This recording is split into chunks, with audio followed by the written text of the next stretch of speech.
Bienvenidas y bienvenidos a esta sesión especial, esta conferencia, charla y presentación de libro también, que además enlaza dos continentes, desde Madrid y desde México. Estamos en conexión para poder presentar este libro, El Islam político, génesis y evolución, de Walid Saleh. Nosotros aquí en Casa Árabe pues estamos siempre contentos y con, digamos, con la voluntad de dar a conocer todas las novedades editoriales que se hacen en relación con nuestra área de estudio, de trabajo, nuestra región. Y desde luego nos colma también de alegría el poder ampliar nuestro radio de acción y nuestras colaboraciones con otros socios, como en este caso la Universidad Nacional Autónoma de México y la Facultad de Ciencias Políticas y Sociales. Vamos a entrar en materia dentro de breve, simplemente pues hablar de por qué este Islam político figura recurrentemente en nuestras actividades.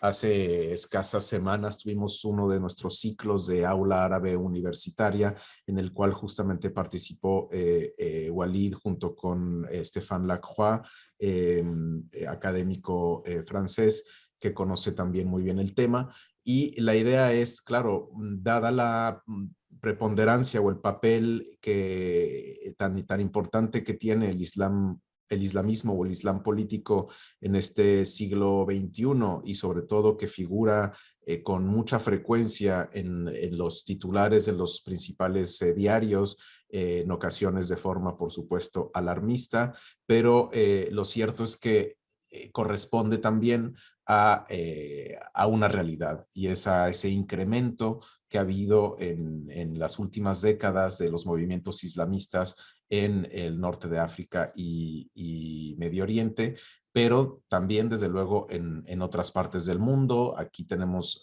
muy en cuenta lo que sucede en el Sahel, por su cercanía con el Magreb, con África del Norte y a la vez con España, pero no se nos escapa tampoco por la importancia que tiene en las relaciones internacionales lo que ha sucedido en Afganistán recientemente con el regreso del movimiento talibán, o un poco más lejos en África Occidental, movimientos como Boko Haram. Pues todo esto al final acaba influenciando este mundo tan globalizado.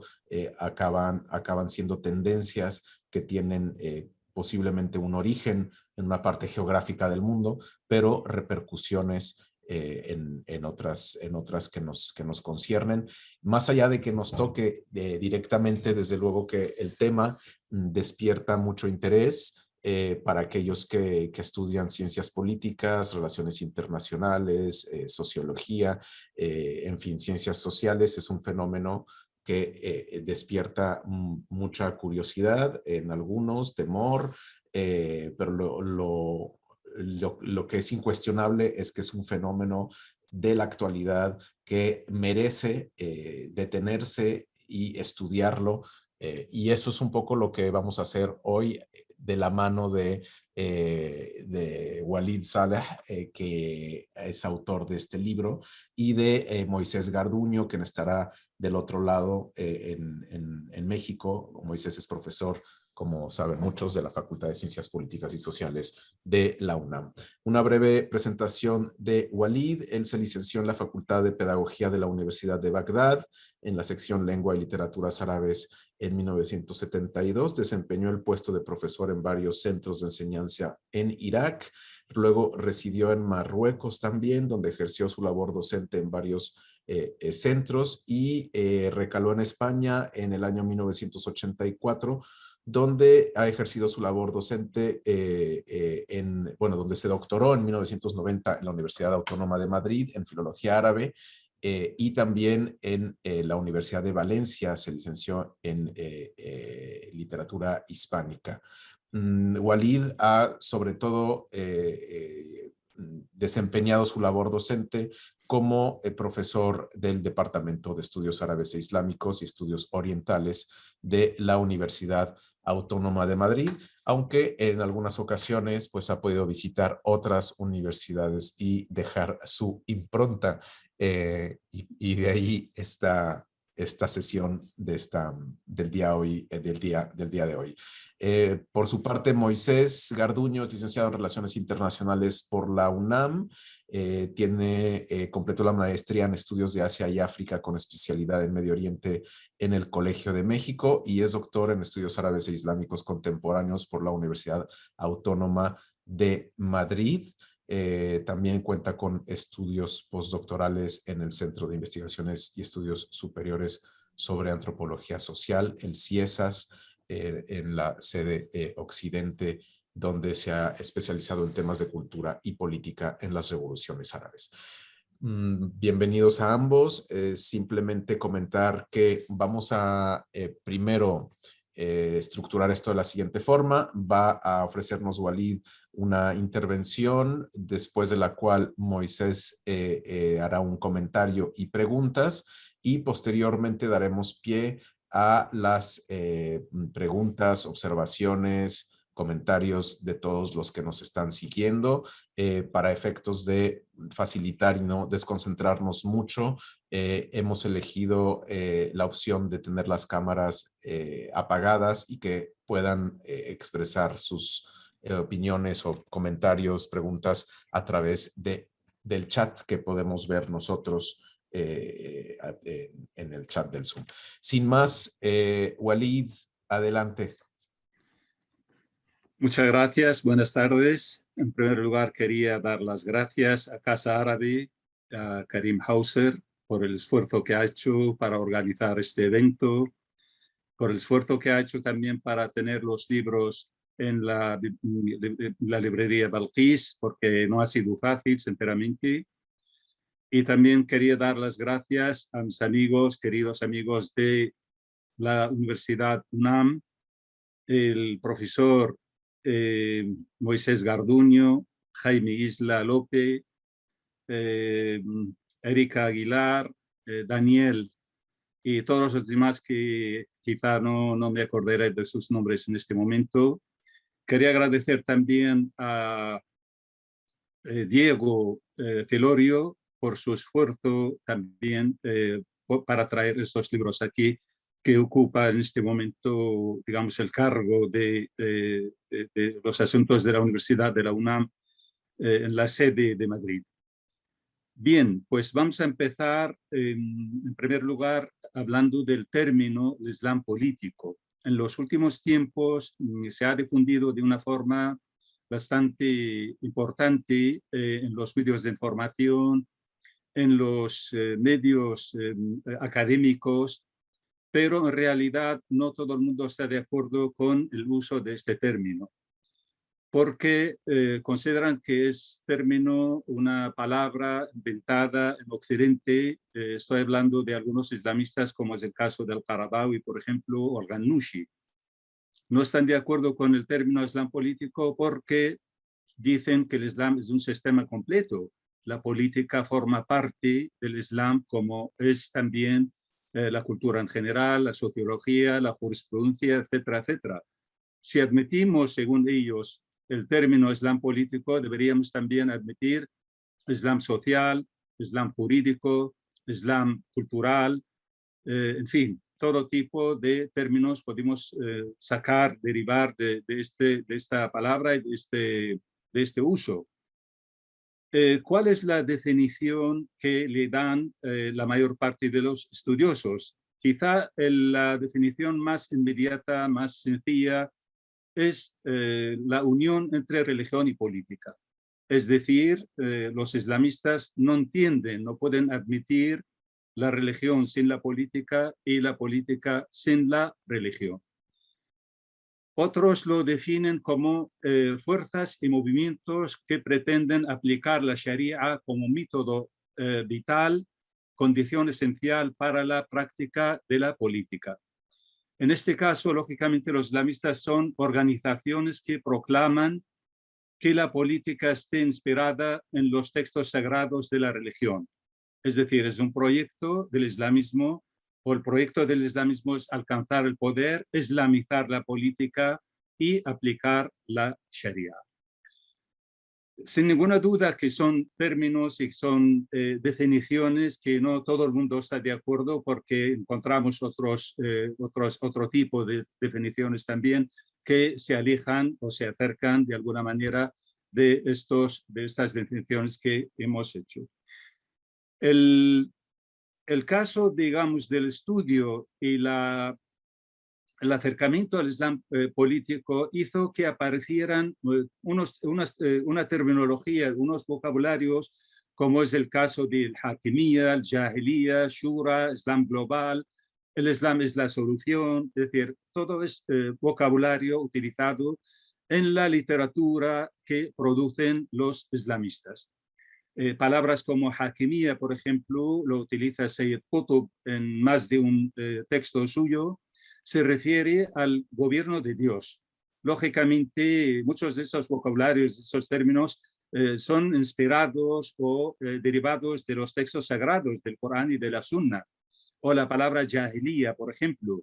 Jahiliya significa la ignorancia, es decir, algunos de los textos del islamismo pues han acusado a las sociedades, incluso sociedades musulmanas, como jahilíes, porque en su modo de pensar no practican el Islam de forma correcta y no están, digamos, de acuerdo con la misma visión que tienen los propios islamistas.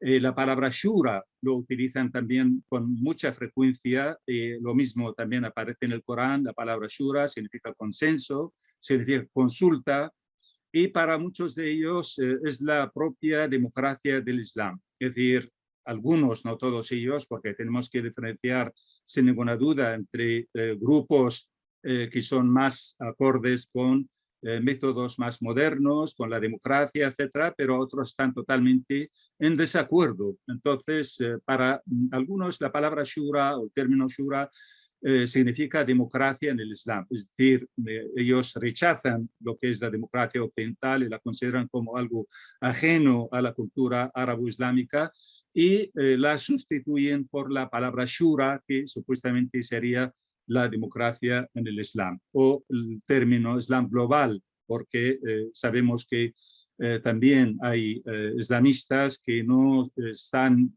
contentos ni están conformes con que el Islam simplemente esté reducido a los determinados países, sino tienen una visión universal.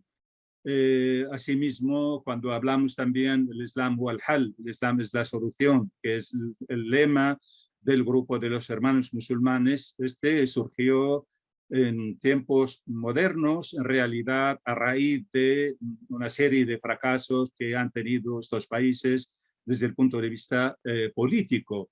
Sin ninguna duda podemos hablar de por ejemplo, la guerra de los 6 días con Israel, que fue un punto de inflexión en relación con el mundo árabe-islámico en aquel momento, porque habían practicado, habían experimentado otras formas de política, otros métodos políticos. Sabemos todos que el panarabismo fue lo que más extendido fue en el mundo árabe, con Nasser como líder indiscutible, después en Irak, en Siria, etc. Y supuestamente este proyecto fracasó.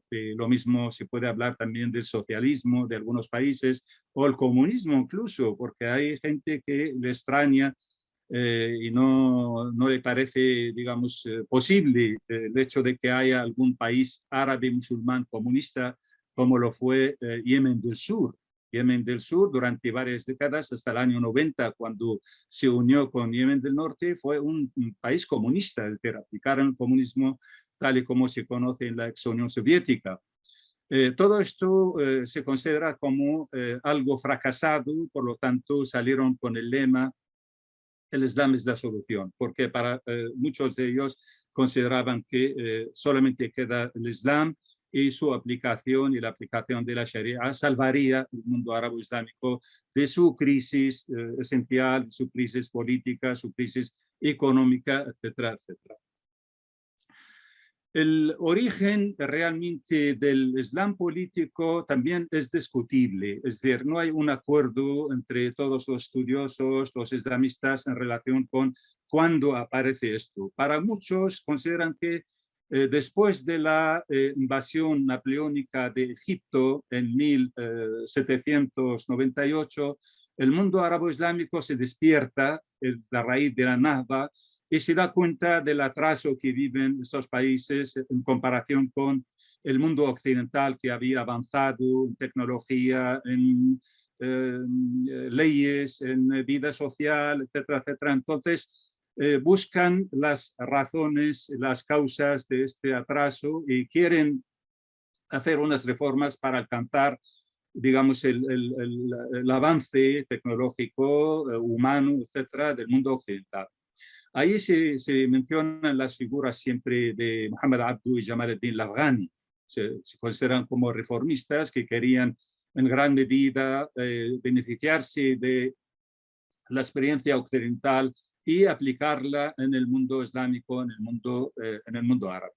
Para otros, consideran que realmente fueron determinados líderes islamistas, como por ejemplo Sayyid Khan en la India en el siglo XIX, o Abul Ala al-Maududi en Pakistán en el siglo XX, junto a otros líderes islamistas que empezaron a fundar escuelas, fundar centros que invitaban a la unión, esta unión entre política y religión, porque en realidad no todo el mundo está de acuerdo con que en el mundo árabe-islámico haya habido durante toda la historia esta unión. Como sabemos, el libro de Ali Abdurrazzaq, Fundamento del Islam y los fundamentos del poder, niega tajantemente en este libro, con documentos, con señales, etcétera, que el Islam haya sido realmente un Estado o haya sido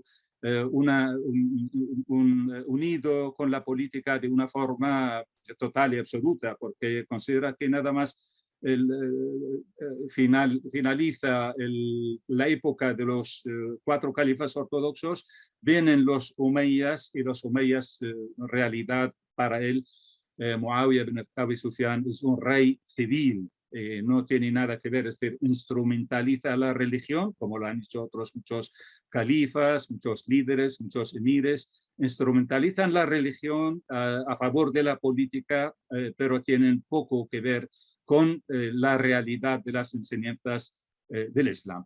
Pero otros no ven esto, sino consideran que el Islam es Estado, el Islam es como lo que se ha repetido muchas veces, los 3 desconocidos, el din, daula y dunya, es decir, religión, Estado y vida. Un sistema político, un sistema de vida y un sistema absolutamente que tiene que ver con el Estado. Todo esto realmente lo ven y lo defienden estos autores. Después aparece, que duda cabe, el grupo de los hermanos musulmanes a manos de Hassan al-Banna en el año 1928, que fue un momento importantísimo para estos movimientos. En primer lugar, obviamente tenían la intención de hacer una labor, aparte de basarse y fundamentarse en el Islam, pero tenían quizá un proyecto social más que político, porque su labor se limitaba al principio a ayudar a los pobres, necesitados, huérfanos, viudas, etcétera. Habrían escuelas, hospitales, etcétera, pero en realidad poco a poco se empezaron a meterse en la política, como se sabe, y Hassan al-Banna es asesinado en el año 1949. Después de Sayyid Qutb, como segundo fundador del grupo de los hermanos musulmanes, es encarcelado en más de una ocasión y al final ejecutado por orden de Nasser en el año 1966. Lo que ocurre es que Egipto, durante aquellos años, es decir, los años 50, 60, como otras décadas posteriores también, siempre fue un destino importante para el mundo árabe-islámico. Sus universidades recibieron o han recibido continuamente estudiantes de muchos lugares, de Irak, de Siria, del norte de África, y cuando fueron ahí dejaron su impronta en sus formas de conocer el Islam, su forma de pensar, y cuando volvieron a sus países empezaron a fundar también grupos de hermanos musulmanes, y así surge, por ejemplo, en el año 1940 el grupo de los hermanos musulmanes en Siria, el 49 en Irak, y más tarde en el norte de África, en Argelia, Marruecos, etcétera, etcétera, y así se expande esta ideología, la ideología de los hermanos musulmanes y el islamismo en todas estas partes. En el año 1979 también es una fecha emblemática con la revolución islámica iraní. Eso dio alas, sin duda, al islamismo, porque un país, aunque es de rama chií, pero en realidad a veces nos confundimos cuando pensamos que el islamismo solamente tiene que ver con la rama suní, es decir, la rama chií con su pensamiento de Wilayat al-Faqih, el gobierno del jurisconsulto, es prácticamente una copia de lo que piensan los hermanos musulmanes. Es más, Khomeini en su día, después de la revolución, tuvo muchísimo interés en la obra de Hassan el-Banna y de los hermanos musulmanes en Egipto. Es decir, se fueron traducidos varios libros del islamismo, de Sayyid Qutb, del Banna, a la persa, a la lengua persa, para que lo conocieran los líderes religiosos chiíes, como es el caso de Khomeini. Es decir, el islamismo prácticamente es la misma ideología, la misma práctica, tanto en una rama como en la otra. Se habla de islamizar y de reislamizar, es decir, ¿qué diferencias hay entre estos dos términos? Porque continuamente escuchamos también la reislamización de las sociedades o la islamización de la cultura, etcétera, etcétera. Es decir, según los escritos, la literatura de los islamistas, islamizar es cuando, por ejemplo, tenemos la cultura, la vestimenta, la sociedad, etcétera, quieren islamizar los estudios, por ejemplo, sociales, en fin, la comida, el turismo, todo esto lo consideran como una parte esencial para que la sociedad esté dentro de estos parámetros. En cambio, el término reislamizar pues se ciñe fundamentalmente a aquellas sociedades que son musulmanas, pero según la visión islamista, que no están practicando el Islam de forma correcta. Es decir, hay que volver a islamizarlos de una forma o de otra, que se piensen y que actúen al igual que los propios hermanos musulmanes o los islamistas en las diferentes partes del mundo árabo-islámico. Tenemos muchos líderes y muchas obras, a veces estamos ausentes de todo esto, es decir, en realidad existen mucha información en los medios de comunicación, etcétera, pero apenas llegamos a las obras, a los libros, a la literatura que escriben. Yo creo que es esencial, es fundamental para conocerlo. Es decir, qué duda cabe si queremos conocer cuál es el pensamiento, cuál es la ideología de los hermanos musulmanes, tenemos que ir a Hassan el-Banna y a Sayyid Qutb. Si queremos conocer al chiismo, pues sin ninguna duda, o los islamistas dentro del chiismo, Khomeini, Sistani o Hassan Nasrullah, etcétera, etcétera. Y bueno, pues casualmente no son pocos. Porque en todos los países encontramos, me refiero a países musulmanes, países árabes, encontramos un gran número de autores, de escritores que producen este tipo de textos.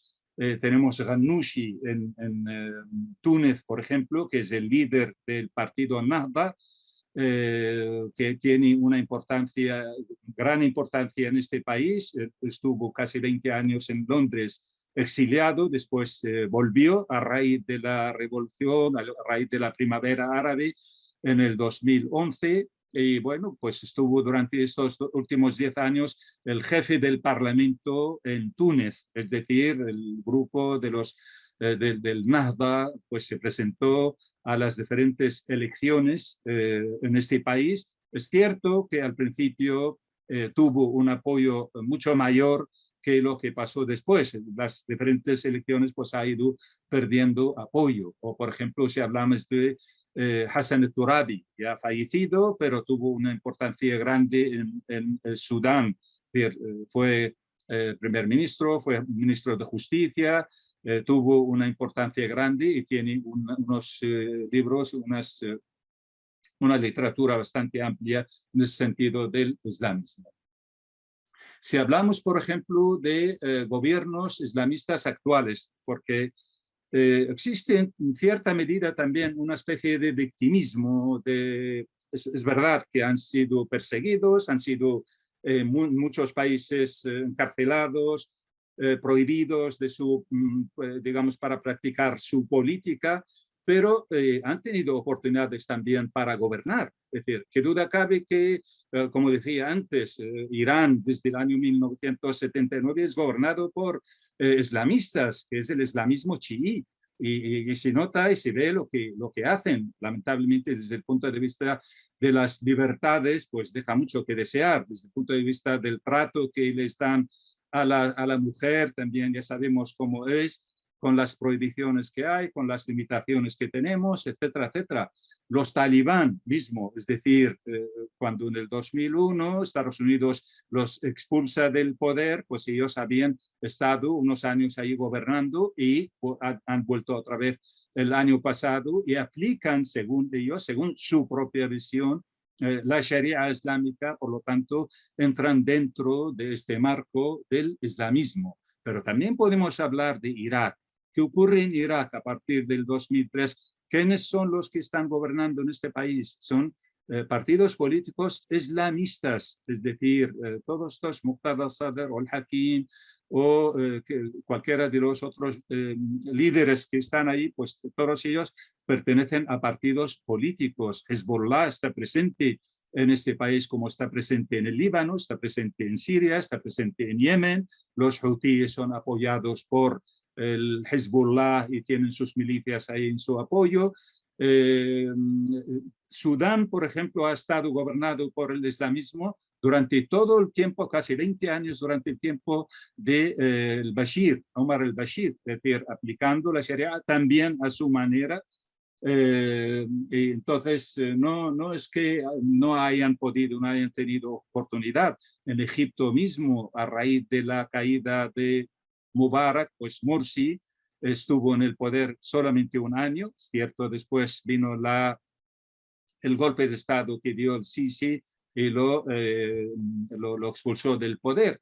Lo mismo en Túnez, como decía antes, es decir, el jefe del Parlamento es un islamista y ha procurado en alguna medida hacer esta política dentro de lo que es el marco del islamismo. Turquía, tenemos un gobierno que está basado en un partido islamista también, que es la Justicia y Desarrollo. Su líder es Erdogan, que está intentando también volver en alguna medida a los valores del Islam. Ha permitido, por ejemplo, el uso del hijab en las oficinas, en los lugares públicos, cosa que anteriormente estaba prohibido. Ha puesto límites para el consumo de alcohol, por ejemplo, las bebidas alcohólicas. Todo esto son signos, son formas, son exigencias del islamismo que conocemos, digamos, a través de la experiencia. Han tenido, por lo tanto, oportunidad, pero también han tenido oportunidad después de la primavera árabe, como decía hace un momento, en Egipto, particularmente en Túnez, pero lamentablemente han desperdiciado estas oportunidades, no han sabido explotarlas, no han sabido aprovecharlas del modo más correcto.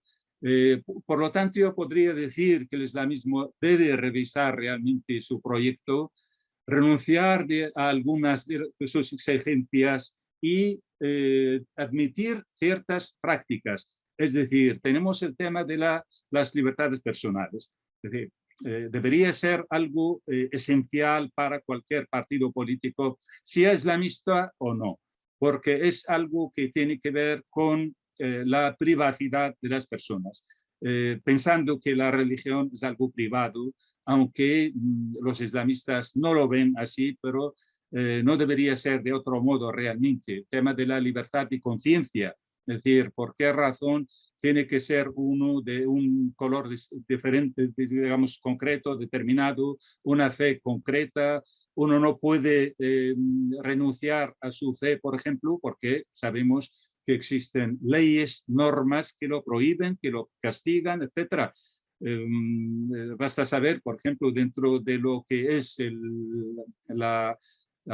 lo que se conoce como la cooperación del mundo islámico, que abarca 57 países, pues 13 países no admiten de ningún modo este cambio, que uno pueda renegar de su religión o cambiar su religión, cosa que es cuestionada también por muchas personas, muchos grupos, muchos intelectuales o muchos investigadores. El tema de la emancipación de la mujer, lamentablemente para algunos de estos grupos ha sido un objetivo, pero en el mal sentido de la palabra, porque vigilan su comportamiento, su vestimenta, sus libertades, sus relaciones. Las leyes no están a su favor porque lamentablemente tenemos hasta el día de hoy en muchos países árabes y musulmanes que todavía la herencia de la mujer es la mitad de lo del hombre, el testimonio que pueden dar las mujeres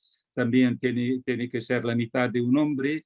En fin, todo esto habría que revisarlo, habría que, digamos, ver cómo se puede cambiar, y lo mismo el tema de los derechos de las minorías. Es verdad que el Islam en muchos momentos ha sido una religión absolutamente igualitaria en el sentido del trato que ha dado a las minorías, tanto minorías religiosas como étnicas, etcétera, pero esa no es la idea generalizada para todos los islamistas. Es decir, algunos ven que alguna minoría, alguna pertenencia, sobre todo desde el punto de vista de la fe, no debería ser del mismo. Es decir, muchas de las constituciones, por ejemplo, ponen en sus cláusulas que el presidente tiene que ser musulmán, sabiendo que en el mismo país, por ejemplo, existen cristianos, existen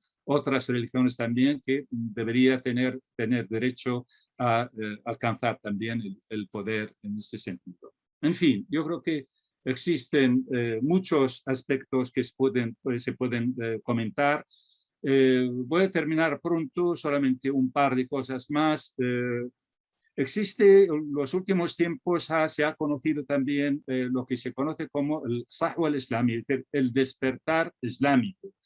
Algunos lo han confundido con lo que es el islamismo. En realidad son dos ámbitos diferentes, dos cosas distintas, porque el islamismo, como hemos visto, es más antiguo. El despertar islámico, quizá para algunos estudiosos, tiene que ver con acontecimientos políticos más recientes, como es el caso de la Revolución Islámica iraní, con el fracaso que hubo, sobre todo con la guerra con Israel.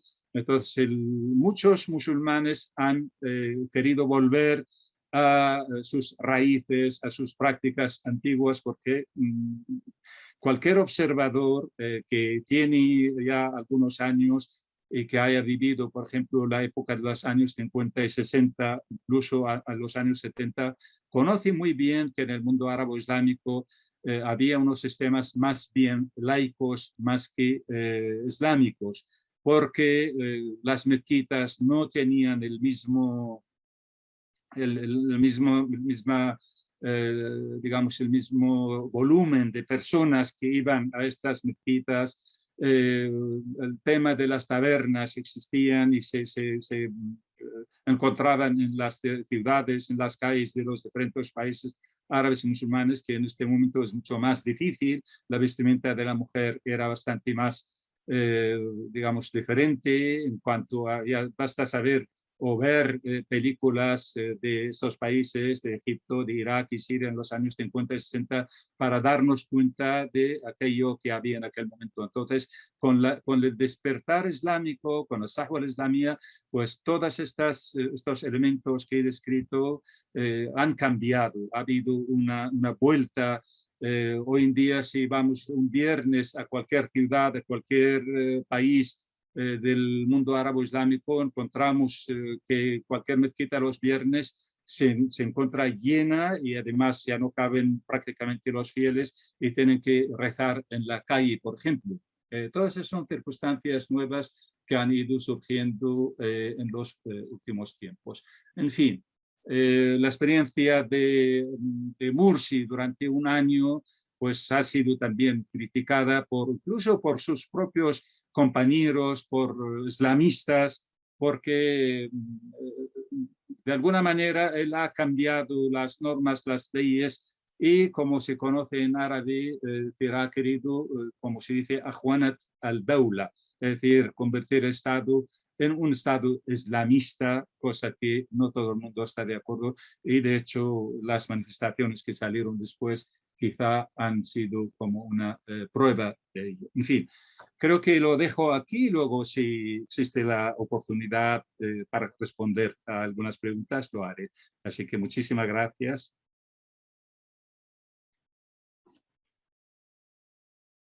Muchas gracias, mi querido Walid. Voy a tomar la palabra ahora, después de la presentación que nos ha hecho nuestro amable amigo Karim Hauser. La verdad, lo que venía Walid hablando durante toda la exposición, pues venía contestando las preguntas que tenía preparadas en el sentido de la definición, en el sentido de la historia, en el sentido del proceso y en el sentido de las conclusiones del texto, ¿no?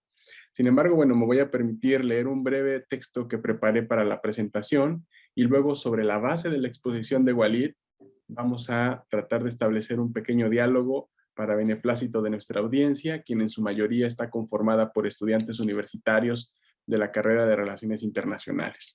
Pues buenos días desde México, buenas tardes allá en Madrid.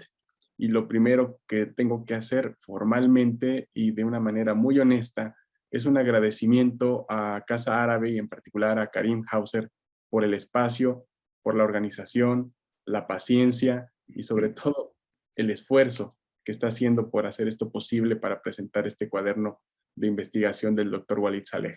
Muchas gracias, Karim y Casa Árabe, de verdad, muchas gracias. Y pues obviamente también un agradecimiento, tal como lo hizo Walid en su presentación, a la sede de la UNAM en España, en particular a Diego Celorio y Adriana Suárez, que son los involucrados, así como los departamentos de publicaciones respectivos allá en España, la librería Al-Balquis y también acá en la Facultad de Ciencias Políticas y Sociales, toda la gente que está involucrada en hacer posible la difusión editorial de este cuaderno de Walid. Muchas gracias de verdad a todos ustedes y pues no es nada más para dejarlo en último lugar, sino que más bien es lo más importante, pues darle las gracias a todas las personas que están conectadas, todos los estudiantes que hacen pues prácticamente esto posible y al final de cuentas pues la mayor parte del trabajo es para ustedes, en el sentido de que, como lo veremos, nosotros nos estamos viendo beneficiados por esta labor intelectual y por este tipo de eventos. Así que gracias a todas las personas que están conectadas también. El día de hoy, pues estamos aquí para presentar el texto Islam Político, Génesis y Evolución del profesor Walid Saleh de la Universidad Autónoma de Madrid. Un texto que pertenece a la colección de textos cuadernos de temas contemporáneos de Medio Oriente. Esto es editado por la Universidad Nacional Autónoma de México bajo el proyecto del mismo nombre, cuya responsabilidad pues estuvo a cargo de el doctor Jaime Isla y quien suscribe ahorita estas palabras, su servidor. Un material indispensable, imprescindible para los cursos de Medio Oriente y Oriente Medio Contemporáneo en nuestra universidad, donde desde el año 2015 este tipo de materiales son parte del programa de estudios, ¿no? Una parte central del programa y la bibliografía del plan de estudios. Y lo digo porque, como veremos ahorita también a lo largo del diálogo, hay pocos profesores que pueden tener esta capacidad de trasladarnos a fuentes primarias para el estudio de temas contemporáneos, sobre todo de la lengua árabe al español. Ahorita repetiré este elemento para que nuestros estudiantes también revaloren la obra que estamos presentando. Antes de entrar de lleno al texto del profesor Walid Saleh, quiero compartirles que se trata no solo de un académico de primer nivel, sino de un gran amigo y colega. Y Walid lo sabe muy bien porque él visitó la Ciudad de México por primera vez aquí en el año 2014, concretamente en lo que hoy es la Escuela Nacional de Lenguas y Traducción. En aquel momento se llamaba Centro de Enseñanza de Lenguas Extranjeras de la UNAM. Yo en ese entonces era jefe del Departamento de Lenguas Asiáticas y tuvimos la oportunidad de conocer a Walid para que impartiera un curso express de lengua y pensamiento árabe, y luego también ofreció una serie de conferencias sobre cuento, el papel del cuento en la enseñanza de la lengua árabe. Recuerdo que en aquel momento Walid nos obsequió materiales y ediciones de su libro sobre teatro árabe, que es otro tema del que se ha escrito poco en español, y que además, bueno, fue sumamente generoso al ofrecer otra serie de conferencias, tanto en la Facultad de Ciencias Políticas y Sociales como en el Colegio de México, donde también, bueno, también ha tenido una participación importantísima el doctor Saleh.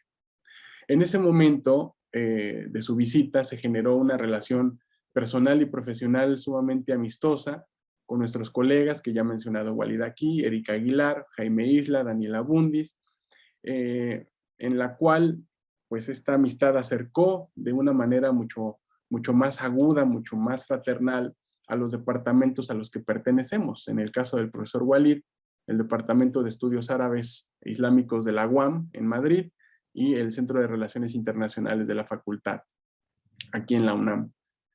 Todo esto pues para impulsar el estudio de temas complejos dentro de una comunidad particularmente de relaciones internacionales, pero también de los estudios de área, ¿no? Gente relacionada o interesada en estudios de África, Medio Oriente, estudios islámicos, estudios regionales, tal como lo son, ¿no? Áreas a las que les interesan los temas que nos reúnen el día de hoy. El Islam político, el Islam y el libre pensamiento, el islamismo como proyecto político, las relaciones entre el Estado y la sociedad en el mundo árabe.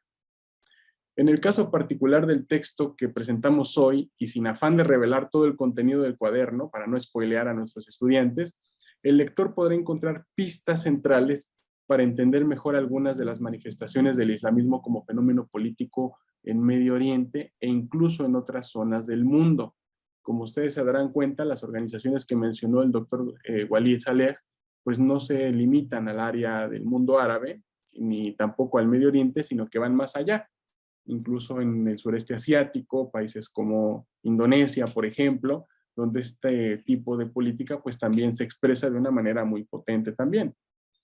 Una de las ventajas del texto que aquí tenemos es que se ofrecen, como les decía yo, fuentes primarias, sin las cuales es francamente imposible estudiar seriamente este fenómeno. Se dice mucho, Karim lo mencionó en la entradilla de la exposición, se habla mucho de estos temas. Los medios de comunicación repiten en clips de 2 o 3, de 10, 20 segundos o 2 o 3 minutos, lo que una obra de este calibre que tenemos aquí, pues está trazando desde diferentes fuentes difíciles de encontrar y de traducir y más de interpretar. Por lo tanto, yo creo que una de las ventajas es esta, de tener en un texto fuentes de primera mano traducidas, con las cuales es posible identificar el papel de estas corrientes de pensamiento, y algo que también tiene el texto que he identificado yo, que es el perfil de sus líderes, el perfil de los líderes y el papel que desempeñan estos líderes o han desempeñado en la organización social, política y geopolítica del islamismo. Algo que hay que decirlo, ¿no? Pues en nuestro país, en México, es muy difícil de conseguir, no solamente por la barrera del idioma, ahora se estudia más árabe, como les decía, ahora tenemos más profesores de árabe, tenemos más centros donde se estudia árabe, pero además de la barrera del idioma, también es necesario leer estas fuentes en un contexto histórico, en un contexto formativo para interpretar estas fuentes, ¿no? Eso sobre todo vendrá en el capítulo 3 del texto, cuando se hablen de fuentes importantísimas, ¿no? Sobre todo para el estudio de organizaciones como Al-Qaeda o Daesh, etc.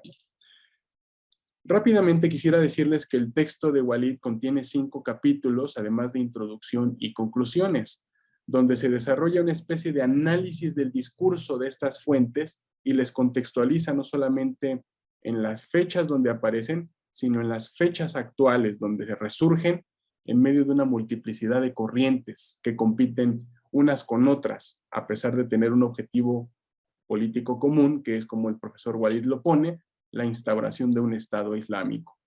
Esto será interesante porque algunos autores han hablado de choque de islamismos, de competencia de islamismos, en donde esta cuestión común como que se evapora para dar pie a esas pugnas políticas que son también propias del campo de la política, ¿no? Pocos intelectuales, como les decía yo, tienen esta capacidad de análisis que el doctor Walid nos muestra en su texto y en otros textos, ¿no? Yo me acuerdo del texto El ala radical del Islam, por ejemplo, donde también el profesor Walid recupera estas ideas, aunque en un contexto distinto de aquel momento donde se publicó ese texto en siglo XXI. Y obviamente la gran, digamos, diferencia con ese texto es que ahora el profesor Walid trae este estudio del islamismo hasta la época del Daesh, por ejemplo, del Estado Islámico, combinado con un vocabulario refinado, una especie de conceptualización de los textos donde el profesor se preocupa muchísimo por hacer estas diferencias entre islamismo, fundamentalismo, salafismo, yihadismo, despertar islámico, como en su exposición lo pone, y esto de verdad es muy útil para los estudiantes y también para los investigadores que se quieran adentrar a estos temas. El profesor Walid no solamente tiene la estima y el reconocimiento de nuestros colegas en la universidad. Encontré un documental muy bonito, el de Walid Saleh Té Miel con Limón, de Simón Grayson y Said Messari, en donde viene el reconocimiento de profesores y colegas, no solamente de la Universidad Autónoma de Madrid, gente como Ana Planet, como el caso de Ignacio Gutiérrez de Terán, sino también hay otras personalidades de universidades en Irak, universidades en Marruecos, universidades en España, fuera de Madrid, donde este reconocimiento que yo les estoy tratando de compartir en esta exposición para la gente de la UNAM, en realidad es compartida por muchas otras personas alrededor del mundo académico, y no solamente, lo digo con toda franqueza, por el nivel de análisis y de pensamiento crítico que Walid nos da, sino por el nivel de humildad, de humanidad con el cual también comparte estos conocimientos, ¿no? En ese sentido, para empezar el diálogo, amigos, después de esta presentación del texto, de lo que es el perfil de Walid, pues yo francamente quisiera empezar con una pregunta, querido Walid, a propósito de esto, ¿no? Hay un autor que se llama Ervan Abrahamian que ha hablado de hominismo, ¿no? Para hacernos hablar de el nivel de flexibilidad y pragmatismo que tienen estos movimientos políticos de los cuales tú ya nos has hablado, ¿no? Algunas características, por ejemplo, son este, digamos, componente con el que ellos se presentan supuestamente antisistémico. Él dice que no son antisistémicos, son parte del sistema porque muchas veces pues también colaboran con actores que muchas veces ellos critican, Estados Unidos, Israel, ¿no? Etcétera.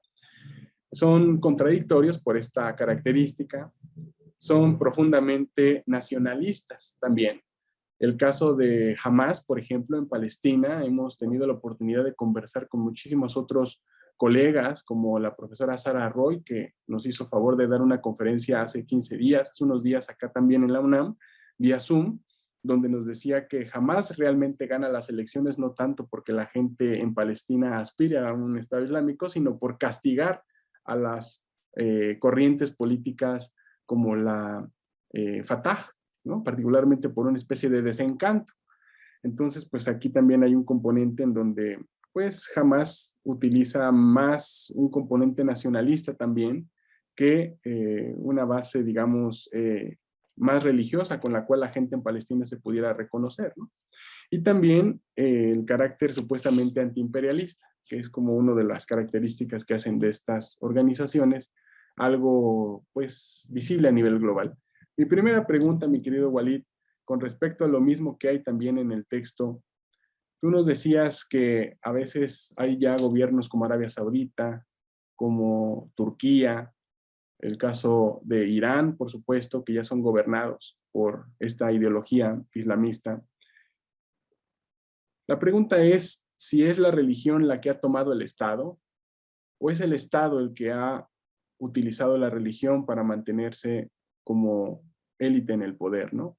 Es decir, ¿en qué momento nosotros podemos desvincular, si es posible, la forma en la que se utiliza la religión como ideología y si esta sigue dándole legitimidad al Estado, como decía, por ejemplo, el doctor Ayubi, que es citado en el texto, o ahora ya es el Estado el que realmente determina qué hacer con la religión? Yo empezaría por ahí, mi querido Walid, sin afán de spoilear lo que hay en el texto, para empezar este diálogo. Adelante, por favor. Bueno, pues muchísimas gracias, querido Moisés, por la presentación, por tus palabras, por tu aprecio, que es compartido sin ninguna duda. Que mi experiencia también en mis visitas a México han sido muy agradables. Yo me acuerdo de todos los profesores del departamento, vuestro departamento, con muchísimo cariño, con muchísimo aprecio. Y la verdad es que ha sido una experiencia muy enriquecedora para mí desde el punto de vista humano y académico, sin ninguna duda. Bien, contestando a tu pregunta, mi pensamiento, sinceramente, en relación con este tema, se acerca más a la postura de Ali Abdul-Razak, es decir, el Islam y los fundamentos del poder. Creo que ha sido la religión instrumentalizada durante muchísimos siglos por parte de los políticos. He mencionado antes que después de la muerte del profeta y los 4 califas ortodoxos, para la mayoría de los estudiosos consideran que los umayyas ya prácticamente dejan la religión un poco al margen, un poco olvidada, un poco abandonada en alguna medida, y se convierte en un rey civil. De hecho, tenemos experiencias, conocimientos de muchísimos califas a continuación, no solamente en tiempos de los umayyas, sino en tiempos de los abasíes, en tiempos del Imperio Otomano, etcétera, que la religión se queda simplemente como una herramienta, un instrumento.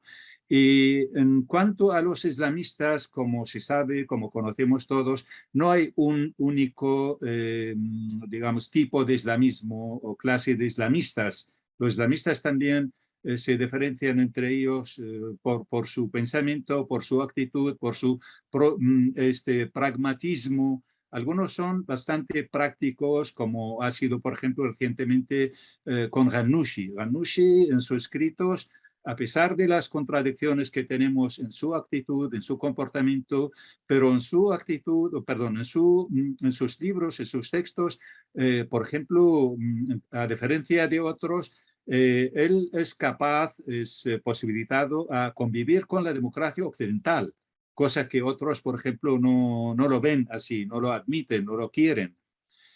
Otros están absolutamente en contra, es decir, encuentras en sus libros, en sus textos, en su actitud, un rechazo tajante. Lo vemos en Sayyid Qutb, en los libros que he mencionado yo en el texto, en el libro, si es, por ejemplo, Ayman al-Zawahiri o Abu Abdullah al-Muhajir. Totalmente están en contra y acusan tanto, es decir, ya no solamente para ellos los fieles de otras fees, de otras religiones, son infieles para ellos, sino los propios cercanos musulmanes que viven con ellos, que están al lado de ellos, que son vecinos de ellos, para ellos son infieles también. Es decir, esta práctica ha sido bastante habitual para este grupo, lo que se conoce también en la terminología de los estudiosos como el Islam yihadista. No sé si es un término muy correcto, muy aceptable, pero realmente se utiliza muchísimo. Entonces, en esta versión, lógicamente, rechazan absolutamente todo lo que significa el admitir, el aceptar la práctica política dentro de un sistema plural, dentro de un sistema que no aplique fundamentalmente la Sharia, porque al fin y al cabo el Islam tradicional o el islamismo tradicional, mejor dicho, tiene fundamentalmente algunas bases, algunos conceptos que no pueden renunciar a ello. Es decir, la aplicación de la Sharia, por un lado, y la instauración de un Estado islámico, porque para la aplicación de la Sharia hace falta una autoridad. Esta autoridad debe ser un Estado. Entonces, el Estado islámico es algo esencial, es fundamental. Tiene que haber en el país un Estado basado en el Islam, fundamentalmente que admita las enseñanzas del Islam con el fin de poder aplicar. De la otra manera es imposible, es decir, admitir que haya un sistema laico en el cual puedan participar ellos es imposible, porque de hecho el término Islam político justo es lo contrario que se pueda entender de la laicidad. La laicidad es la separación de Estado de la religión, a diferencia de lo que es el islamismo, que es totalmente la unión entre los dos ámbitos. No sé si he contestado, querido Moisés. Claro que sí, mi querido, claro que sí, hay una relación intrínseca entre el Estado, es como una herramienta donde se utilizan mutuamente ambos líderes. Al final de cuentas, tanto los líderes islamistas como los líderes que están en el Estado son personas. Entonces, en ese sentido, las relaciones sociales es lo que hace, ¿no? Según entiendo yo aquí ahora con lo que dice Walid, instrumentalizar lo que hay alrededor como recursos para mantenerse como líderes en el poder, ¿no? Y esto me lleva a una pregunta segunda, mi querido Walid, donde en el texto decías, y cito lo siguiente, es bien interesante esto, esto pasa en la página 28, nos equivocamos si pensamos que este fenómeno, el del islamismo, es exclusivamente un producto de la pobreza. Ciertamente hay líderes como Bin Laden, que fueron personas acaudaladas, ¿no? Al igual que personas como Ayman al-Zawahiri, que era médico, muy conocido, o Nodal Hassan, por ejemplo, entre otras personas que han tenido mucho dinero y que han abrazado esta ideología para implementar las cosas que han dicho estos textos en los que se basan. Walid, ¿podrías profundizar más en esta idea? Nosotros hemos tenido esta tendencia de visibilizar al islamismo como un producto exclusivamente socioeconómico, pero los grandes líderes exactamente han estado fuera de este circuito de la pobreza y más bien se han comportado como cualquier otro líder político populista que habla de la pobreza, pero para, obviamente, utilizarla a su favor. ¿Podrías profundizar más sobre esto, Walid? Sí, podemos dar más ejemplos, es decir, cuando pensamos, por ejemplo, en el grupo de los hermanos musulmanes, que es el germen de o la matriz del grupo, de los grupos islamistas que nacieron después, como el Jama'a al-Islamiyya, como por ejemplo Jama'at al-Takfir o el-Hijra, o otros en otros países musulmanes. Todos ellos en realidad no eran ni mucho menos pobres. Sabemos que entre los hermanos musulmanes de los primeros tiempos e incluso hasta la actualidad hay médicos, hay ingenieros, hay gente, empresarios. Todos ellos han sido líderes, pensadores, miembros de estos grupos. Ahora bien, en lo que se refiere a los que utilizan la violencia, como es el caso del Qaeda, como es el caso del Estado Islámico, sin duda que algunas personas paradas, sin recursos, etcétera, se han juntado con el Estado Islámico, con el Qaeda, para ganarse la vida. Pero en realidad no tenían ellos, ni mucho menos, una ideología desarrollada ni profunda. Incluso sabemos que desde Europa fueron algunos jóvenes para incorporarse a las filas del Estado Islámico, no sabían lo que era el Islam, no conocían ni una ley del Corán, no sabían absolutamente nada de la vida del profeta, abrazan el Islam por otras razones, y no eran precisamente pobres. Y además de todo esto, pues hay estos ejemplos que pongo yo desde Bin Laden, que era un gran empresario, hijo de una persona acaudalada, rica. Lo mismo Ayman al-Zawahiri, un médico de una familia absolutamente cómoda, acomodada en Egipto, o como decía también el oficial del ejército jordano que asesinó a unos cuantos. Es decir, esa es una ideología, como otras muchas, que puede atraer a algunas personas y no necesariamente que sean de la clase desfavorecida o pobre. Además de todo esto, pues sabemos que en el mundo occidental, propiamente dicho, el Islam atrae de alguna manera desde el sufismo, desde las prácticas del culto, etcétera, y no es digamos, una cosa excepcional que alguno de esas personas que han abrazado el Islam desde esta puerta, pues al final acaban siendo radicales y abrazan alguna actitud violenta dentro de estos grupos que conocemos. Claro que sí, Walid. Y una cuestión antes de pasar a una serie de preguntas que ya nos han hecho llegar a través del chat, Walid, mientras voy preparándolas, yo quería preguntar lo siguiente. Cada vez que hay elecciones, bueno, nosotros sabemos que el islamismo desempeñó un papel muy importante en contra de movimientos, digamos, como el colonialismo, por ejemplo, ¿no? Un papel importantísimo como resistencia ante las potencias, particularmente en los años en los que tú comentas donde surgió la hermandad musulmana. Eh, Ahora después, ya en la etapa postcolonial, la mayor parte de estos movimientos se atrincheraron, algunos en forma de partido político, muchos otros de manera clandestina. Pero sucede que cuando hay elecciones, no siempre, pero cada vez que hay elecciones en la mayoría de los países de mayoría musulmana, estas organizaciones islamistas, cuando son institucionalizadas dentro de ese Estado que les permite participar, suelen ganar esas elecciones. Bueno, tenemos el caso del Frente Islámico en Argelia, uno de los primeros casos, el caso ya mencionado de Hamas, o el hecho de haber sido ya considerados hasta gobiernos, como el Partido de la Justicia y el Desarrollo en Turquía. En tu lectura, Walid, querido, ¿a qué se debe esto? Que a pesar de que algunos critican algunos parámetros o mecanismos democráticos como las elecciones, paradójicamente se valen de ellas para llegar al poder y lo hacen de una manera importante. Tal fue el caso de Al-Sisi en Egipto. Sí, querido Musa. Tú lo has dicho antes, el caso de Hamas. Es decir, hay muchos que apoyan a Hamas, no es porque estén de acuerdo con la ideología de este grupo, sino más bien para castigar a los enemigos, castigar a los oponentes de este movimiento político social.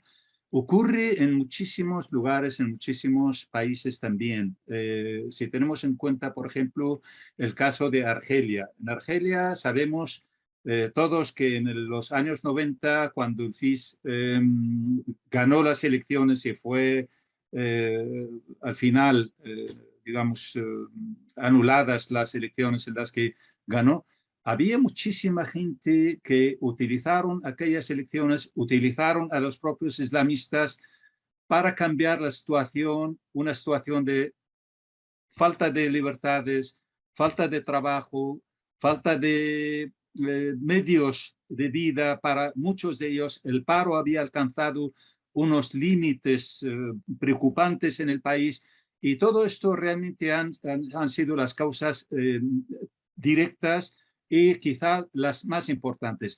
No significa que no haya otras personas que estén totalmente convencidas de esta ideología. También lo hay, pero yo creo que no son mayoría, porque la mayor parte de la gente que suelen estar detrás de esto, y la prueba está en que cuando ganan las elecciones, van perdiéndolas en las siguientes, porque esperan de ellos otras actitudes, otras situaciones, pero lo que ven no es esto lo que quieren en realidad. Yo antes he mencionado el caso del Ghanouchi.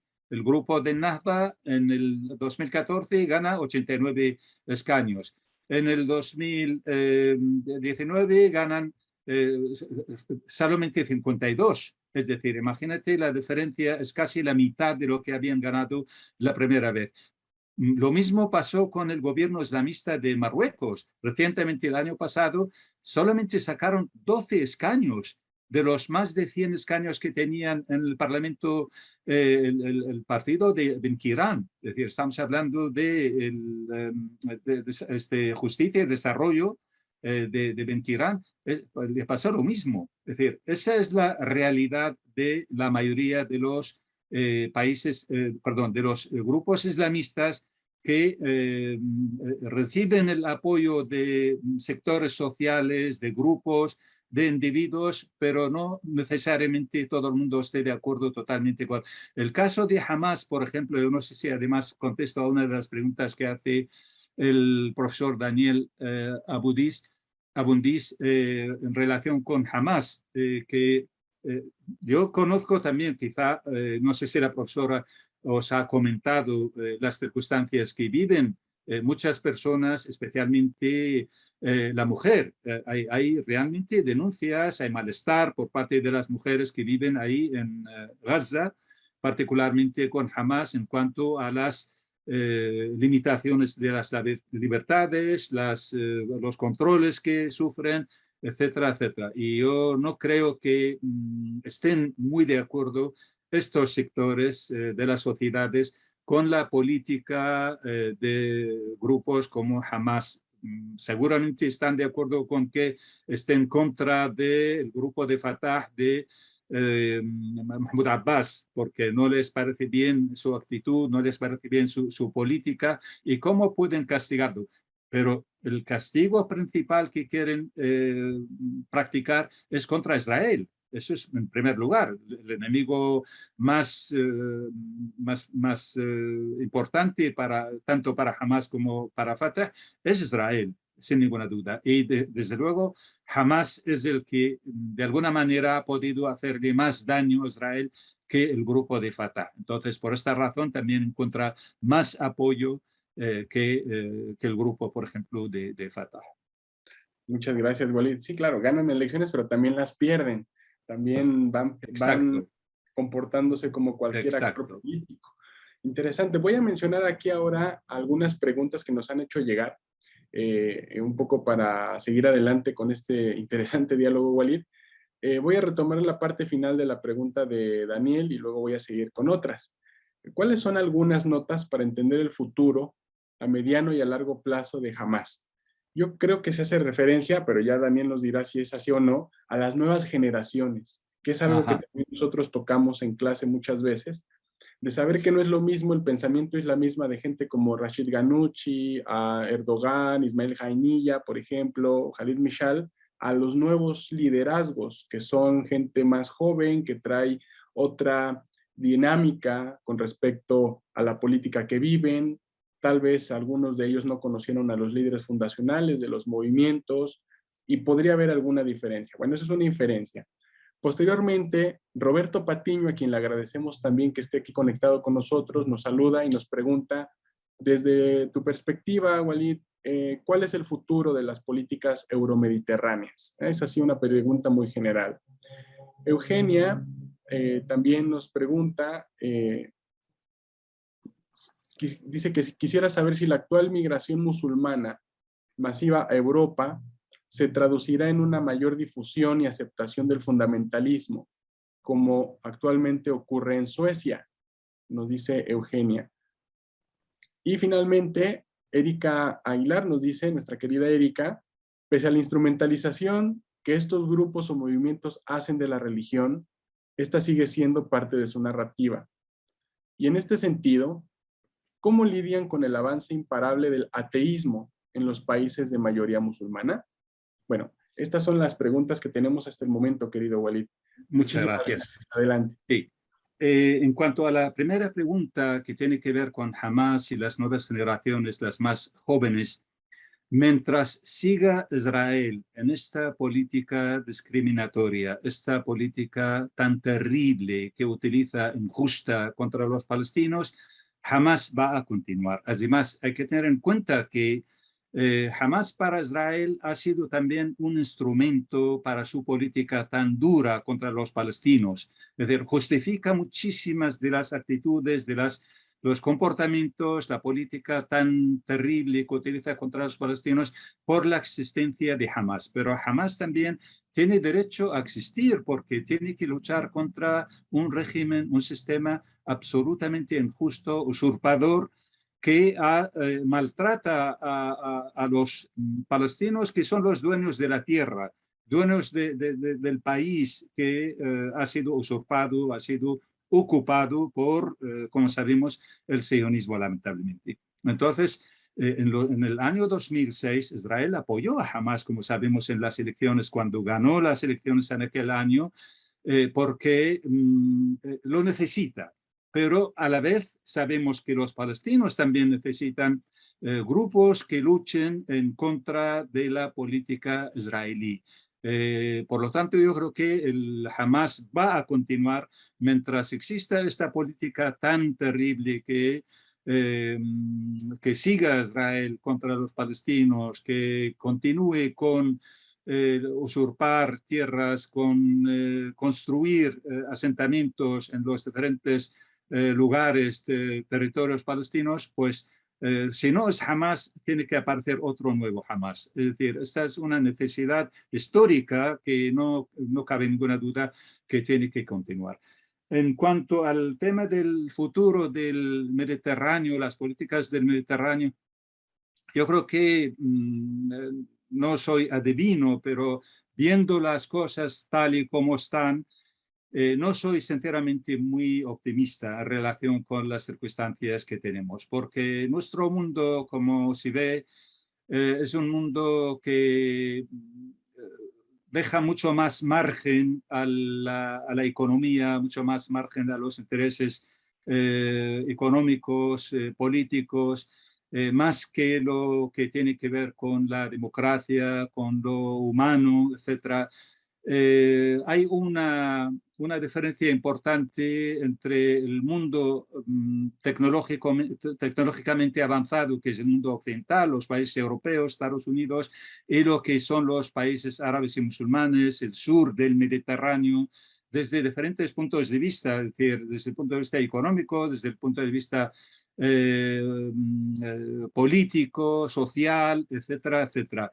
Y no existe una colaboración suficiente en ese sentido para que haya una igualdad, una especie de equilibrio entre las dos partes. Además, en esos países, como estamos viendo y como conocemos, después de la primavera árabe, mucha gente pensaba que iba a haber un cambio positivo para los países del sur del Mediterráneo, para los países árabes y musulmanes, pero en realidad lo que vino quizá es peor de lo que había. Yo pongo el ejemplo de Irak, por ejemplo.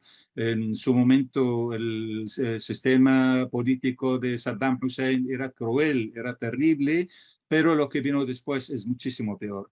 Incluso los enemigos más acérrimos de Saddam Hussein y del gobierno del Ba'ath ahora echan de menos a aquellos tiempos de Saddam, porque lo que ha venido es duramente, terriblemente peor desde el punto de vista de la seguridad. Hay asesinatos, secuestros, la corrupción política, la corrupción económica han desaparecido, se han robado del país más de 800.000 millones de dólares desde el año 2003 hasta la actualidad. Es decir, los líderes políticos que se han instalado en el poder en Irak, muchos de ellos se han comprado en Egipto, en Emiratos Árabes, en Londres, en París, complejos turísticos enteros, hoteles, edificios, calles enteras prácticamente en Londres y en París tienen.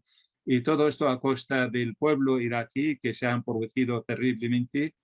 Y bueno, pues el sistema dictatorial se ha sustituido por otro sistema quizá mucho peor. Es decir, las dictaduras no han aparecido. ¿Qué ocurre, por ejemplo, en Siria? Es decir, con el gobierno del Assad. ¿Qué ocurre en el Líbano? Hezbollah es el que gobierna por detrás en realidad, porque sin su consentimiento no hay presidente del gobierno, no hay primer ministro. Eso lo hemos comprobado y lo hemos visto en más de una ocasión. La tercera pregunta hacía referencia a la migración y el fundamentalismo. Es una pena, es una lástima ver esta circunstancia también, que es verdad, pero no lo tenemos que confundir con los millones de musulmanes o de origen musulmán que se encuentran en países europeos, en países en Estados Unidos, por ejemplo, que viven absolutamente de forma pacífica. Esta es la historia de la no integración de los árabes y los musulmanes no es cierta, no es verdad. Es el caso de algunos, de minorías, porque la inmensa mayoría se integran y viven perfectamente con los sistemas occidentales, con la democracia occidental, pero siempre existen excepciones, es decir, hay casos que tenemos que se abrazan al fundamentalismo, se hacen absolutamente ingobernables en Occidente, y sí que han habido casos, por ejemplo, en Bélgica, donde se han rebelado contra la policía, contra el orden público, han hecho unos guetos, etcétera.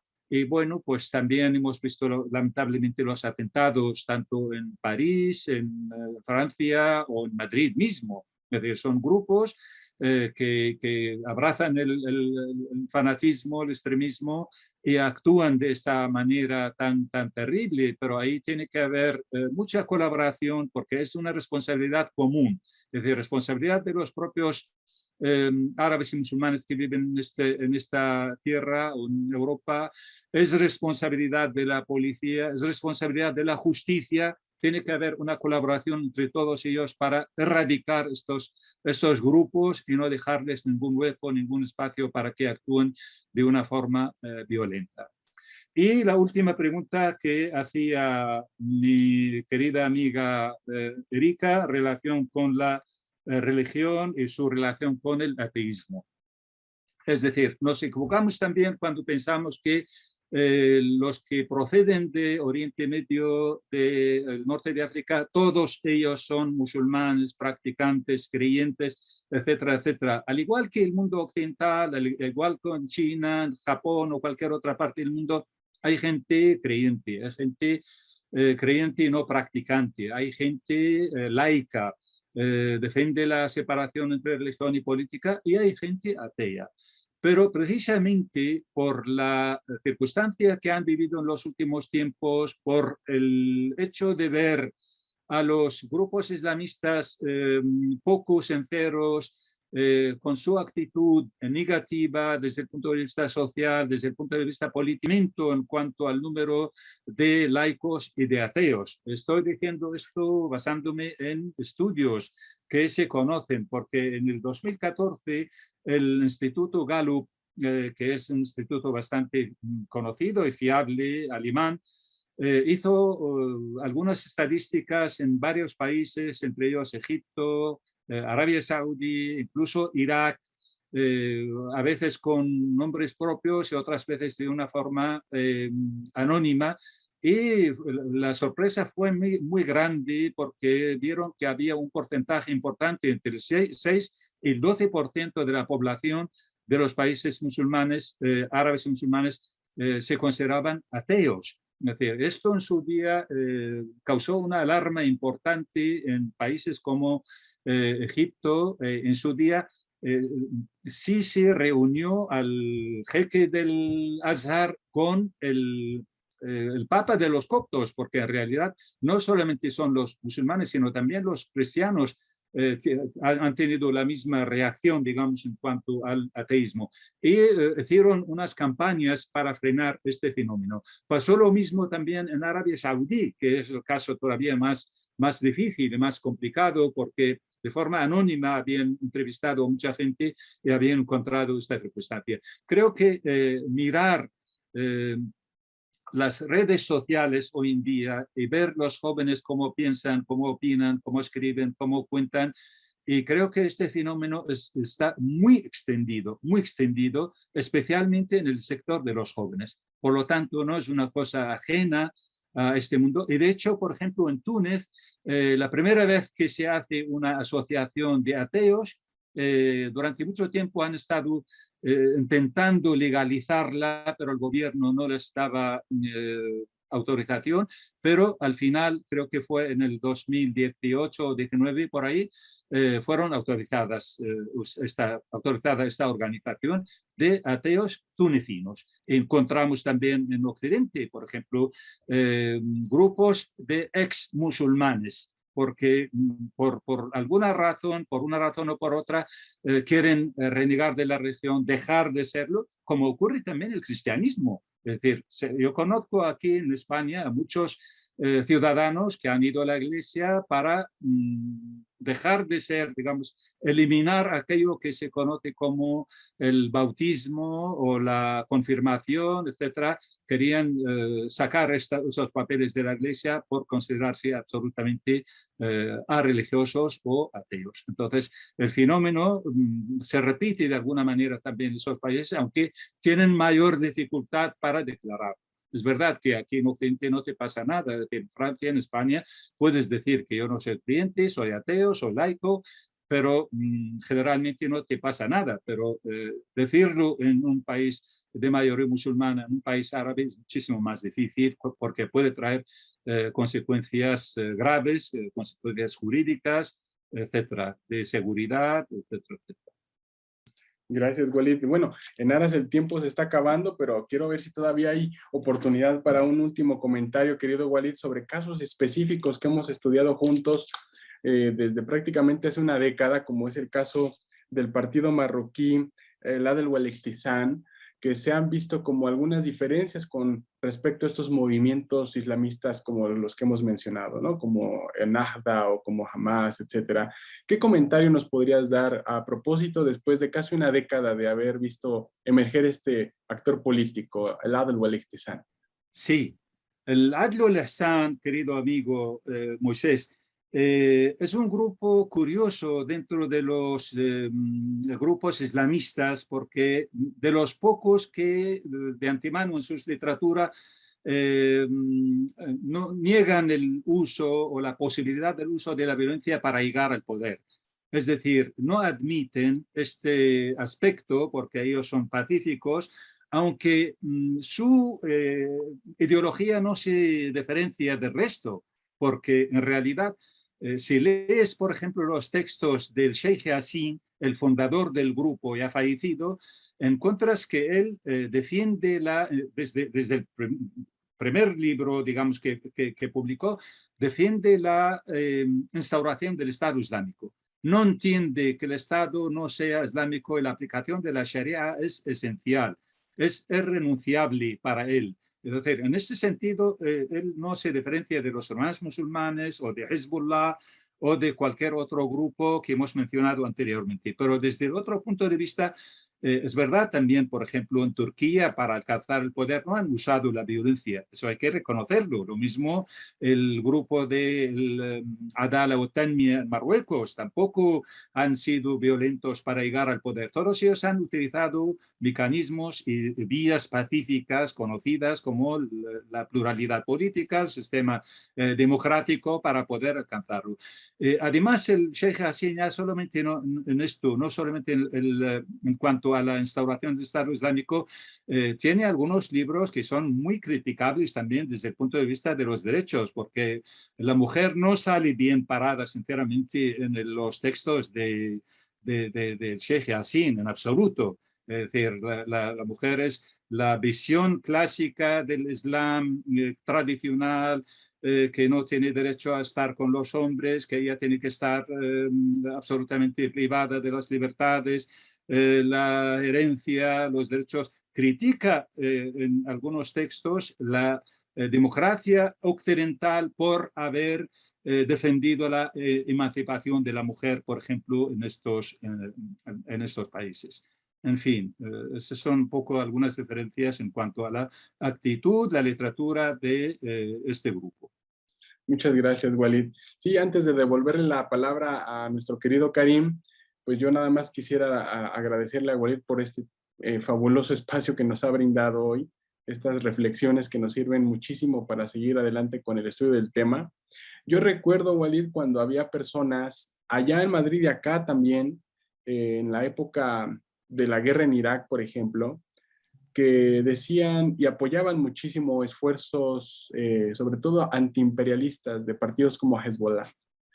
Yo me acuerdo que, de hecho, el auge de Hezbollah fue justamente esta lucha con Israel en la guerra del 2006-2007, cuando logra contener, ¿no?, los embates militares israelíes y logran mantener a flote el sur del Líbano. Pero luego estas mismas personas, estos mismos colegas se desencantan de Hezbollah cuando apoya al gobierno de Bashar al-Assad durante la denominada primavera árabe. Sí. Son este tipo como de, digamos, altibajos que nos hacen ver pues este nivel de pragmatismo donde para ciertos partidos islamistas hay musulmanes que cuentan más que otros al momento de defender causas políticas y deja pues relucir su doble estándar o doble rasero o bueno, en términos así ya claros, la hipocresía que hay en muchos como cualquier otro actor político, ¿no? Exacto. Sin duda. Sí, totalmente. Que el Hezbollah vive de la herencia, es decir, aquella actitud que tuvo con Israel en aquellos tiempos, que pudo expulsar al ejército de Israel del sur del Líbano, pero realmente después la política que ha practicado en Líbano ha sido un auténtico desastre, porque no tenemos que olvidar su actitud de apoyar al régimen del Assad, a los hutíes en Yemen, al sistema político en Irak, los asesinatos de cantidad de periodistas desde Samir Qasiri hasta el Hariri mismo, el primer ministro, bueno, condenado por la Haya. Es decir, yo no estoy diciendo una cosa extraña a la verdad, sino esa es la realidad. No sabemos todavía si ha tenido que ver con la explosión que hubo en el puerto de Beirut.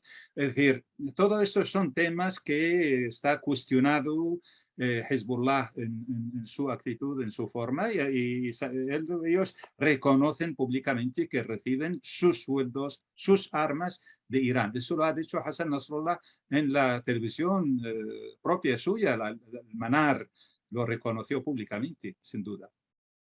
Oh, Walid, pues no me queda más que reiterar la invitación a nuestros queridos estudiantes, nuestra querida audiencia, de adquirir el texto Islam, Auge y Evolución del Dr. Walid Saleh. En el caso de la Facultad de Ciencias Políticas y Sociales, recordamos que todavía es necesario hacer cita al correo suscripciones@políticas.unam.mx. Repito, suscripciones@políticas.unam.mx. Pero en el caso de España, afortunadamente y gracias a los esfuerzos de Karim, de Casa Árabe, de la librería El Bequis y obviamente de la sede de la UNAM en México, hay algunos números disponibles, por lo cual estaríamos invitándolos a adquirir el texto y no me quedaría más que abrazar a lo lejos a Walid, a Karim y a toda la gente que hizo posible esto, a ustedes también, nuestra querida audiencia, para seguir adelante con nuestras actividades el día de hoy. Bueno, allá ya es noche, pero evidentemente ha sido fantástico este diálogo que nos han dado la oportunidad de tener con Walid.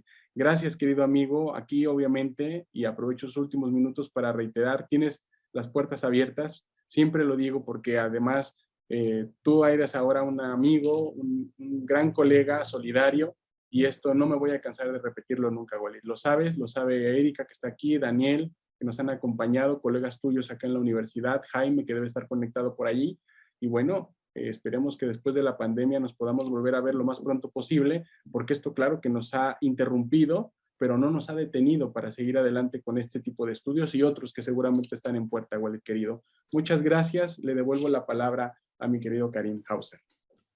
Muchas gracias, Moisés Garduño, por tus palabras y por conducir también esta sesión dedicada al libro de Walid Saleh. Como bien has dicho, está disponible, llegó hace escasas horas, casi 3 días, a la biblioteca, a la librería Balquís. Y desde luego con el gran esfuerzo de de Diego Celorio y del Centro de Estudios Mexicanos aquí, la sede de la UNAM en España, a quien agradecemos mucho también el que hayan hecho este esfuerzo para tener con nosotros el libro ya.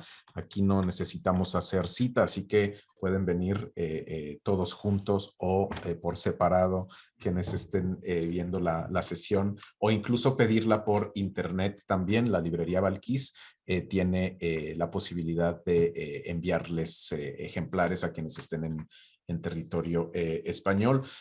Ha sido realmente un privilegio escuchar este diálogo, con además las intervenciones de los participantes, aunque sea una sesión virtual, pero se nota el interés, se nota también los conocimientos que tienen sobre el tema. Desde luego, pues no alcanza a cubrir todo lo que este tema abarca. En 90 minutos se ha hecho realmente lo posible, y yo creo que ha sido un esfuerzo loable. Yo creo que de todo destaco sobre todo del título de Walid la palabra evolución, ¿no? O sea, está muy bien entender de dónde salen estos grupos, estos distintos islamismos o islames políticos, pero sobre todo creo que es más apropiado, más interesante, más fino poder registrar todos los matices que registran con su interacción justamente con su entorno. Porque, como bien hemos dicho, no es lo mismo Hamas en el 2006 que Hamas en el 2022, y lo mismo con Hezbollah. Es decir, son partidos, organizaciones que finalmente interactúan, podríamos decir, casi organismos, ¿no? Que interactúan en ese medio ambiente que es muy complejo y lleno de contradicciones, ¿no? Cuando uno piensa en conflictos recientes como el de Siria o en Irak, vemos cómo estas alianzas líquidas muchas veces arrojan, como dicen compañeros de cama, completamente extraños y que no hubiéramos imaginado que pudieran serlo. Yo creo que a fuerza de desmenuzar y de entender no solo quiénes forman parte de estos partidos, sino cómo interactúan en su entorno, podemos quizás arrojar luz por lo menos sobre hacia dónde se dirigen, ¿no? Sin tener bolas de cristal, pero lo importante es sobre todo poderlos analizar, y más digamos, con personas como Walid Salah, que tienen conocimiento de causa de primera fuente también de este fenómeno. Así que, bueno, pues muchísimas gracias. Yo creo que es resultado una sesión muy productiva, transatlántica, entre Madrid y Ciudad de México, y ahora te cedo la palabra, Walid, para la despedida. Así que muchas gracias a la UNAM, a Moisés Garduño y a todos sus secuaces, y te cedo la palabra, Walid. Sí, muchísimas gracias, Karim. La verdad es que estoy muy agradecido por este evento, por esta sesión que hemos tenido. Querido Musa, Moisés, Musa le llamo porque en árabe Moisés es Musa. Tus palabras, tus sentimientos son compartidos también, sin ninguna duda, porque yo os tengo mucho aprecio, mucho cariño.